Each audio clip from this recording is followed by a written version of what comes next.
গোটা বাংলাদেশ নয়, আমি বলবো গোটা পৃথিবী যেন এক থমকে গিয়েছে।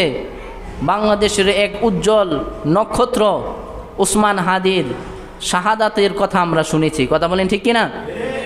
এই শাহাদাত শুধু একজনের শাহাদাত নয়, এই একজন মানুষের মৃত্যু, এই শাহাদাত গোটা জাতিকে আজকে প্রশ্নবিদ্ধ করছে, আজকে আমাদের নিরাপত্তা কোথায়? কথা বলেন ঠিক কিনা?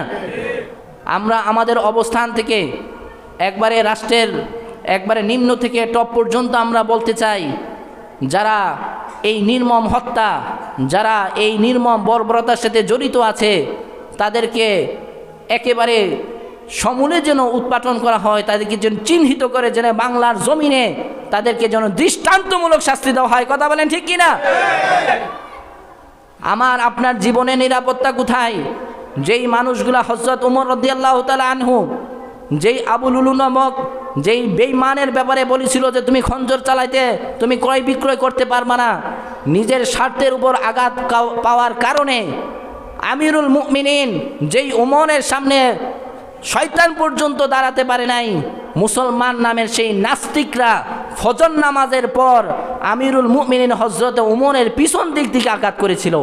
আজকেও আমরা সেই চিত্র আবার রিপিট দেখতে পাচ্ছি যে এই বাংলার জমিনের নাস্তিকরা, ফ্যাসিস্টরা, যারা এই বাংলাদেশকে সার্বভৌমত্বকে নষ্ট করে দিয়েছে, তারা আজও সেই পিছন দিক থেকে আঘাত করে এই কলিজার টুকরা সোনার সন্তানদেরকে শাহাদাতের মৃত্যুর পেয়ালার পান করাচ্ছে। কথা বলেন ঠিক কিনা?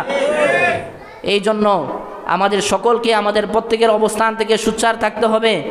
আমরা তাদের জন্য দোয়া করি যে এক হাদি শাহাদাত হয়েছে, কিন্তু লক্ষ লক্ষ হাদি এই বাংলার জমিনে আবার জন্মগ্রহণ করবে। কথা বলেন ঠিক কিনা? এই বাংলাদেশের সার্বভৌমত্ব রক্ষায়, বাংলাদেশের স্বাধীনতা রক্ষায় আবারও যদি এই ডাক যদি আসে, এই দেশকে স্বাধীন করতে হবে, বাংলার প্রত্যেকটা মুসলমান আবারও জেগে উঠবে। কথা বলেন ঠিক কিনা? সেই জন্য আমাদের এখন থেকে দায়িত্ব হয়ে যাবে ন্যায় নীতি প্রতিষ্ঠায় যারা অবদান রাখবে তাদেরকেই আমরা রাষ্ট্র ক্ষমতায় দেখতে চাই। কথা বলেন ঠিক কিনা? আমরা কোনো অপরাধীকে, আমরা কোনো ফ্যাসিস্টকে এই ক্ষমতায় দেখতে চাই না। যাদের কাছে আমাদের মা বাবা নিরাপত্তা নয়, যাদের কাছে আমাদের বোন নিরাপত্তা নয়, আমার মার ইজ্জত যেখানে, আমার বোনের ইজ্জত যেখানে নিরাপত্তা নয়, তাদেরকে আর আমরা ক্ষমতায় দেখতে চাই না। কথা বলেন ঠিক কিনা? এই জন্য মুসল্লিরা আপনাদেরকে সচেতন থাকতে হবে। আমি সত্য বলার কারণে যদি আমাকে জীবন দিতে হয়, আপনি যদি কালকে সত্য বলেন আপনাকেও জীবন দিতে হবে।